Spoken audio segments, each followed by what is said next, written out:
నిన్న ఏదైతే వాళ్ళు మీటింగ్ చేశారండి, అసలు ఊహించని జరిగిందనమాట. కేటీఆర్ రేవంత్ రెడ్డి కలిసి అక్కడికి వస్తారని ఎవరు ఊహించలేదు. రేవంత్ రెడ్డి వెళ్తారనుకున్నాం, ఎందుకంటే ఆయన కాంగ్రెస్ ముఖ్యమంత్రి కాబట్టి ఖచ్చితంగా వెళ్తారనుకున్నాం. కానీ కేటీఆర్ సర్ప్రైజ్, అక్కడ కేటీఆర్ వెళ్ళి అక్కడ మాట్లాడడం అనేది చాలా సర్ప్రైజ్ అనిపించింది. అంటే సౌత్ ఇండియాకి అయితే ఒకటిగా వస్తామని అయితే ఒక నినాదం అయితే కలుగుతుంది. అందులోనూ బీజేపీకి వ్యతిరేకులు ఎవరనేది క్లియర్గా అర్థమైపోతుంది.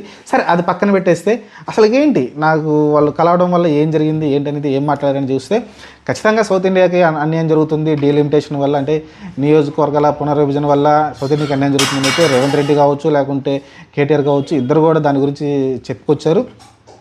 కానీ ఇక్కడే లోపం అనిపిస్తుంది. ఎందుకంటే అమిత్ షా పక్కన సీట్లు తగ్గవు మీకు పెరుగుతాయని చెప్తున్నాడు. పెరిగితే ఎంత పర్సంటేజ్ పెరిగిద్ది అనేది చెప్పలేదు. ఇది ఇక్కడ లాజిక్ ఉందండి. నేను అమిత్ షా గారికి క్లియర్గా చెప్తుంది ఏంటంటే, ముందుగానే అసలు సౌత్ ఇండియాకి ఎంత పర్సంటేజ్ ఇస్తారు. యాక్చువల్గా మన పర్సంటేజ్ అంత ఇప్పుడు ప్రస్తుతానికి మనకి సౌత్ ఇండియాలో చూసుకుంటే మీకు తెలంగాణ వచ్చేసి 17 సీట్లు, ఆంధ్రప్రదేశ్ వచ్చి 25 సీట్లు, కేరళ వచ్చేసి 20 సీట్లు, తమిళనాడు వచ్చేసి 39, మనకి కర్ణాటక వచ్చేసి 8 సీట్లు ఉన్నాయి. మొత్తం కలిపితే మీకు 129 సీట్లు అయితే కనిపిస్తూ ఉన్నాయి. 129 డివైడెడ్ బై 543 సీట్లు ఇంటూ 100 వేస్తే మీకు 23.75% అయితే వస్తుంది. ఈ 23.75% తగ్గకూడదు, ఇది నేను చెప్పేది. అలానే వాళ్ళ ఎక్స్ప్లెనేషన్ కూడా కరెక్ట్గా ఇవ్వలేకపోతున్నారు.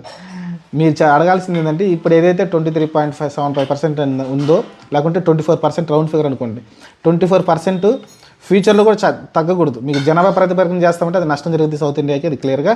ఇదైతే ఎక్స్ప్లెయిన్ చేయలేకపోతున్నారు ఎవరు కూడా. చూద్దాం మరి ప్రస్తుతానికి ఏం జరగకూడదు ఫ్యూచర్లో.